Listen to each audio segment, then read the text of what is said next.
আসসালামু আলাইকুম এভরিওয়ান। সহজে স্পোকেন ইংলিশের নতুন একটি লেসনে আপনাদেরকে স্বাগতম। So as you can see today is our lesson 1 class. So এই ক্লাস থেকে আমরা শিখতে পারবো যারা আসলে সহজে একদম ইংরেজি শিখতে চান, ইংরেজিতে যারা অতি দুর্বল, একদম বেসিক থেকে শুরু করতে যাচ্ছেন, তাদের জন্য এই লেসনটি। দেখুন, আমরা যারা স্পোকেন ইংলিশ শিখতে চাই তারা কিন্তু অনেক টেনশনে থাকি যে স্পোকেন ইংলিশে টেন্সের ব্যবহারটা কিভাবে শিখব। সো যারা এই টেন্স নিয়ে অনেক চিন্তিত তাদের জন্য আজকে বলছি, টেন্সে আর কোনো চিন্তা নয়। টেন্সে যদি আপনার সেন্স থাকে তাহলে আপনি স্পোকেন ইংলিশেও যেমনটা পারদর্শিকতা অর্জন করতে পারবেন, ইংরেজিতে কথা বলতে পারবেন, অনুরূপভাবে টেন্সটাও শেখা হয়ে যাবে। সো এখানে একটি বিষয় মনে রাখতে হবে।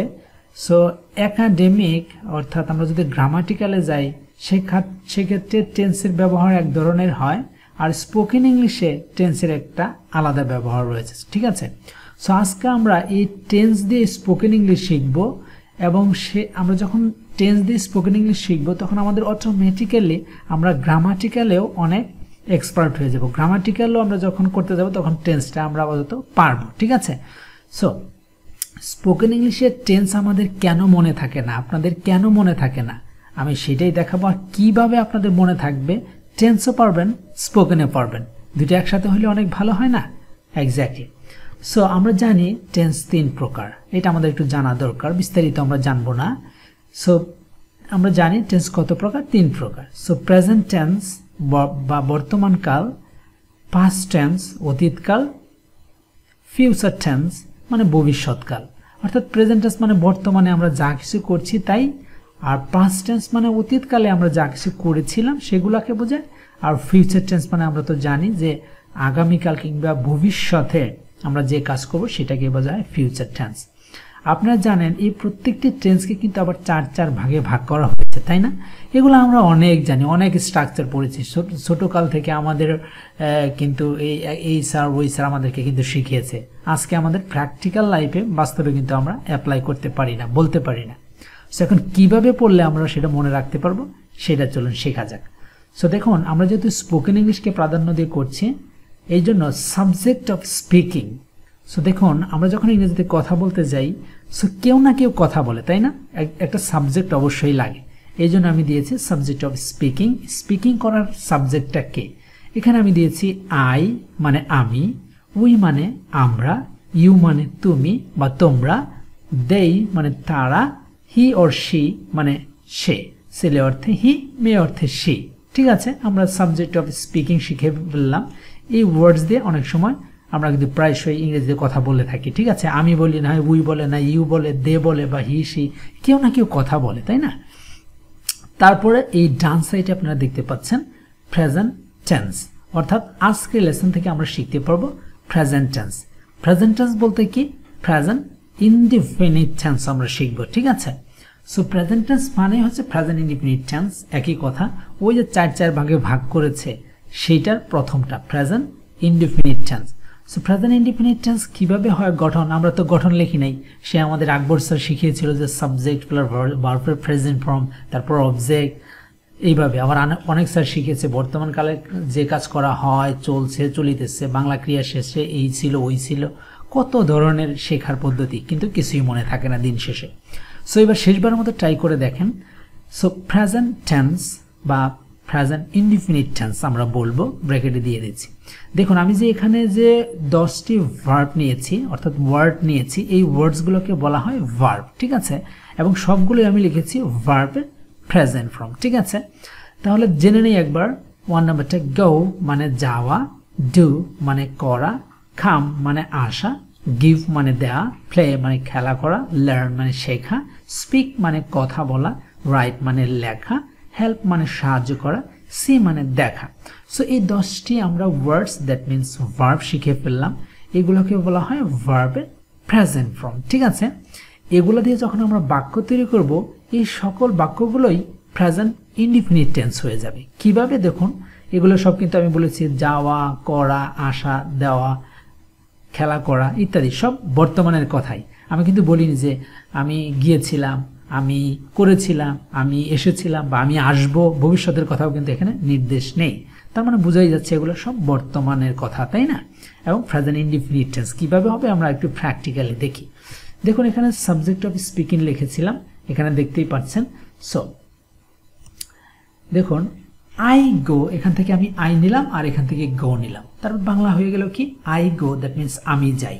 এই যে আই গো, এখানে সাবজেক্ট আর এখানে ভার্ব, তারপর প্রেজেন্ট ফর্ম, এই দুই মিলে হয়ে গেল কি প্রেজেন্ট ইনডিফিনিট টেন্স। এর বাংলা কি হলো আই গো মানে আমি যাই। এবার যদি বলি ডু দিয়ে, আই ডু তার মানে আমি করি। আবার যদি খাম দিয়ে বলি দ্যাট মিনস আই খাম আমি আসি। এই প্রত্যেকটি দিয়ে করব, আপনারা প্র্যাকটিস করবেন, আমি দেখিয়ে দিচ্ছি। সো আই খাম আমি আসি, আই গিভ আমি দেই, আই প্লে আমি খেলি, আই লার্ন আমি শিখি, আই স্পিক আমি কথা বলি, আই রাইট আমি লিখি, আই হেল্প আমি সাহায্য করি, আই সি আমি দেখি। দেখুন এগুলো কিন্তু সব বর্তমানে যা কিছু করি সেইগুলাইকেই বলছি। তার মানে এভাবে প্র্যাকটিস করে নেবেন, আমাদের স্ট্রাকচারের দরকার নেই যে subject plus verb present form. So আমরা এখান থেকে একটি সাবজেক্ট নিয়েছি, এখান থেকে একটি ভার্ব নিয়েছি, সো এগুলোই প্রেজেন্ট ইনডিফিনিট টেন্স হয়ে গেছে, তাই না?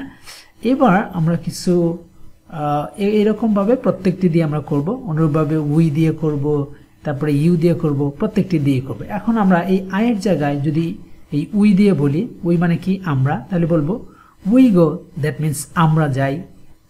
তারপরে উই ডু আমরা করি, উই খাম আমরা আসি, উই গিভ আমরা দেই, উই প্লে আমরা খেলি, উই লার্ন আমরা শিখি, উই স্পিক আমরা কথা বলি, উই রাইট আমরা লিখি, উই হেল্প আমরা সাহায্য করি, উই সি আমরা দেখি। সেখান থেকে উই দিয়ে বললাম। এবার যদি ইউ দিয়ে বলি তুমি বা তোমরা, তাহলে ইউ গো তুমি যাও, ইউ ডু তুমি করো, ইউ খাম তুমি আসো, ইউ গিভ তুমি দাও, ইউ প্লে তুমি খেলো, ইউ লার্ন তুমি শিখো, ইউ স্পিক তুমি কথা বলো, ইউ রাইট তুমি লেখো, ইউ হেল্প তুমি সাহায্য করো, ইউ সি তুমি দেখো। অনুরূপভাবে যদি দে দিয়ে বলি, দে মানে কি তারা, যদি বলি তারা যায় তাহলে দে গো তারা যায়, যদি বলি তারা করে তাহলে দে ডু তারা করে, দে খাম তারা আসে, দে গিভ তারা দেয়, দে প্লে তারা খেলে, দে লার্ন তারা শিখে, দে স্পিক তারা কথা বলে, দে রাইট তারা লিখে, দে হেল্প তারা সাহায্য করে, দে সি তারা দেখে। সো এই যে দে পর্যন্ত প্রত্যেকটি কিন্তু ভার্বের কোনো পরিবর্তন হয়নি, যা আছে শুধু বলে গেলাম, এভাবে প্র্যাকটিস করতে হবে, ঠিক আছে? এবার একটু ব্যতিক্রম ধর্মী আছে, আমাদের খেয়াল করতে হবে। এখানে দেখেন এখানে আমি কি করেছি, এখানে আমরা যে লিখেছি হি গো কিন্তু আমরা লিখি নাই, হির পরে গোস হয়ে গেছে। তার মানে কি আমরা যখন হি সি ব্যবহার করব তখন এই যে ভার্বগুলো আছে এই ওয়ার্ডসগুলো শেষে এস কিংবা ইয়ে যুক্ত করতে হবে, কারণ এই সাবজেক্টগুলো একটা নাম যখন হবে তখন এর সাথে এস বা ইয়ে যুক্ত করতে হয়। যেমন এখন যদি বলি এখান থেকে হি অর সি মানে সে, আমি হি দিয়ে করাচ্ছি, সি মে অর্থে, আপনারা প্র্যাকটিস করে নেবেন। সো হি, আমি যদি বলি হি গোস সে যায়, সে যায় মানে কি নিয়মিত ওই প্রতিদিনই একটা কাজ করে, যায় প্রতিদিনই খায় প্রতিদিনই খেলে, নিয়মিত কাজটা করে। আমি বলিনি সে গিয়েছে বা সে যাবে, এটা বলি নাই। তার মানে কি, বা আমি এমনও বলছি না সে এখন যাচ্ছে এখন খেলছে, এটা বলছি না। তার মানে প্রতিনিয়ত যে কাজ করে, সব সময় যে কাজ করা হয় করে, সেগুলোকেই বলা হয় প্রেজেন্ট ইনডিফিনিট টেন্স বা প্রেজেন্ট টেন্স, ঠিক আছে? সো প্রেজেন্ট ইনডিফিনিট টেন্সের মধ্যে কিন্তু প্রেজেন্ট টেন্সের মধ্যে কিন্তু চারটা প্রকার আছে, এর মধ্যে আমরা ইনডিফিনিটটা আমরা আগে শিখছি, তাই না? সো আমি এই লেসনে আরও শিখিয়ে দিব যে আসলে মোট কয়টি টেন্স আপনি শিখলে এই স্পোকেন ইংলিশ করতে পারবেন, সেটাও আপনি শিখতে পারবেন এই লেসন থেকে, ঠিক আছে? ধারাবাহিকভাবে দেখতে থাকুন, ইনশাআল্লাহ আপনারা পেরে যাবেন যে কয়টি টেন্স শিখলে।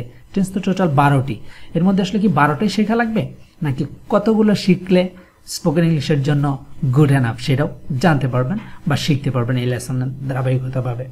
সো যেটা বলছিলাম, হি গোজ সে যায়, যদি বলি হি ডাজ, দেখুন হি কিন্তু ডু হয় নাই, কারণ আমরা জানি হি একজন ব্যক্তি, এই জন্য ডাজ হয়েছে, ঠিক আছে?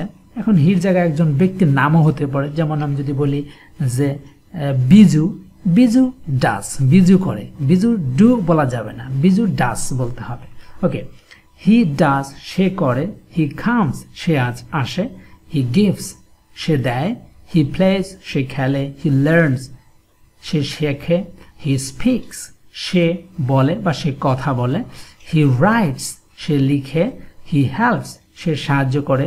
এবার যদি বলি সি দিয়ে যদি বলি যে he see, that mean he sees হবে, সে দেখে, তাই না? এরকমভাবে কিন্তু আমরা বাক্য করতে পারি।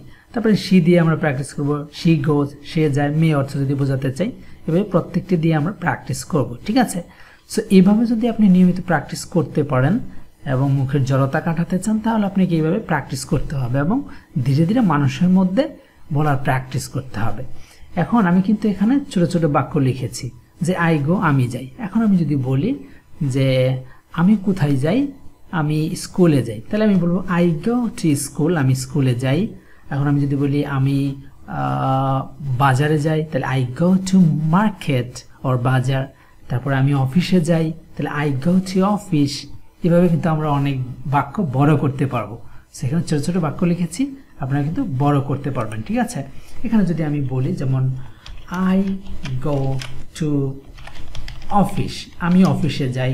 তারপরে আমি বললাম আই গো টু মার্কেট, আমি মার্কেটে যাই। আমি যদি বলি আই গো টু মস্ক, আমি মসজিদে যাই। I go to park, park, আমি পার্কে যাই। তারপর আমি যদি বলি আই গো টু কি বলবো, আই গো টু ইউনিভার্সিটি, আমি ইউনিভার্সিটিতে যাই। আমি যদি বলি আই গো টু শপিং বা আই গো টু মানে আই গো ফর শপিং, আমি শপিংয়ের জন্য যাই, ইত্যাদি ইত্যাদি প্লেসের জন্য আপনি বলতে পারবেন, ঠিক আছে? এখন আমি যদি বলি যে গো দিয়ে বললাম, এবার যদি ডু দিয়ে বলি যে আই ডু দ্য ওয়ার্ক, আমি কাজটি করি বা আমি কাজ করি, হবে না? আই ডু দ্য ওয়ার্ক, আমি কাজটি করি। এবার যদি বলি যে আমি এখানে আসি বা আমি ফুটবল খেলি, যেমন আমি বললাম আমি যদি বলি যে আমি ফুটবল খেলি, তাহলে আই প্লে ফুটবল। আমি যদি বলি আই প্লে ফুটবল, আমি ফুটবল খেলি। আই প্লে ক্রিকেট, আমি ক্রিকেট খেলি। আই প্লে ব্যাডমিন্টন, আমি ব্যাডমিন্টন খেলি, ইত্যাদি। তারপরে আমি যদি রাইট দিয়ে বলি আই রাইট এ লেটার, আমি একটি চিঠি লিখি। সো এইভাবে কিন্তু আপনারা বাক্য বড় করতে পারবেন। জাস্ট আগে ছোট ছোট বাক্য শিখেন, এগুলা বলার চেষ্টা করেন, ইনশাল্লাহ আপনি ইংরেজিতে দক্ষতা অর্জন করতে পারবেন এবং মুখের জড়তাটাও কেটে যাবে। সো এই ছিল আজকের এই লেসন 1। আর আপনারা যদি চান যে লেসন 2 আমরা দেখতে চাই, তাহলে কমেন্ট সেকশনে অবশ্যই আপনারা লিখবেন যে প্লিজ লেসন 2 লিখে ডান লিখে আপনারা কমেন্টস করলে আমি বুঝতে পারবো যে আপনারা লেসন 2 চাচ্ছেন। তাহলে আমরা প্রেজেন্ট ইনডিফিনিট টেন্স শিখেছি, এরপরে আমরা হয়তো বা প্রেজেন্ট বা পাস্ট ইনডিফিনিট শিখবো। আমি যেভাবে আপনাদেরকে সহজে শেখানো যায় সেভাবে আমি দিব। সো এভাবে দেখবেন আপনারা অবশ্যই টেন্সও শিখতে পারবেন, প্র্যাকটিক্যাল লাইফে স্পোকেন ইংলিশটাও হয়ে যাচ্ছে। সো সবাইকে ধন্যবাদ, আজকে এই পর্যন্তই। দেখা হবে আবার নতুন লেসন নিয়ে। সে পর্যন্ত সকলে ভালো থাকবেন, সুস্থ থাকবেন, অ্যান্ড টিল দেন আল্লাহ হাফেজ।